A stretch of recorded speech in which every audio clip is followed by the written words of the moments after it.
Welcome to the AI Research Roundup. I'm Alex.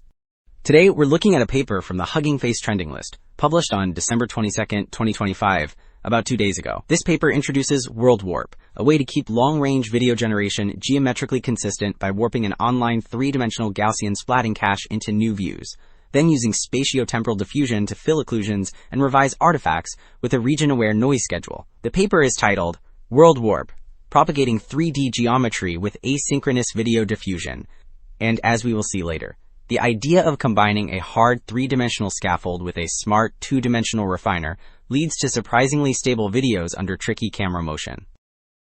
Also, the author shared an accompanying GitHub repo for WorldWarp. You will find the training and inference code laid out under SRC, plus example inputs, assets, and a Gradio GUI demo you can run locally. The README walks through environment setup, compiled dependencies, checkpoint downloads, and a quick start workflow for camera pose control and chunk-wise generation. On the WorldWarp Hugging Face page, you will find the project checkpoints plus setup steps, a Gradio demo quick start, and example workflows using WAN 1.3 billion and QN 7 billion weights. Figure 1 gives the core promise in one glance, which is long-range novel view video from a single photo while staying geometrically consistent. The full panel shows 4 examples where a camera trajectory is specified, and the method rolls out frames all the way to the 200th frame.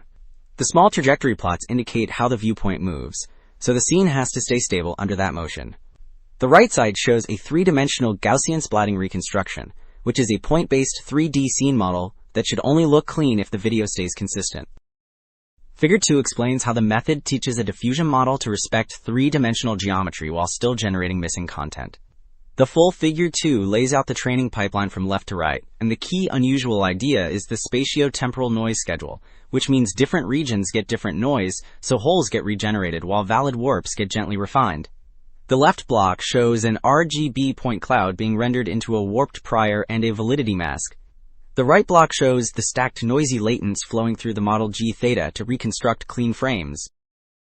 Figure 3 shows how the system rolls out a long video chunk by chunk, while keeping the scene tied to a three-dimensional anchor. The full pipeline graphic explains that history frames go into TTT3R to estimate camera poses and a point cloud, which then gets optimized into a three-dimensional Gaussian splatting cache. The middle frames are forward warped priors for the next camera views, and the Saint diff model denoises them into new frames because it can both refine valid warps and generate missing regions. The loop then feeds the generated chunk back as new history, so the cache keeps updating over time. Table 1 makes the payoff concrete because it shows the method winning on both image quality and camera motion accuracy on Real Estate 10K. This table summarizes short-term results at the 50th frame and long-term results at the 200th frame. The left block reports perceptual and detail metrics like peak signal-to-noise ratio and learned perceptual image patch similarity, while the right block tests whether quality and geometry hold up over long rollouts.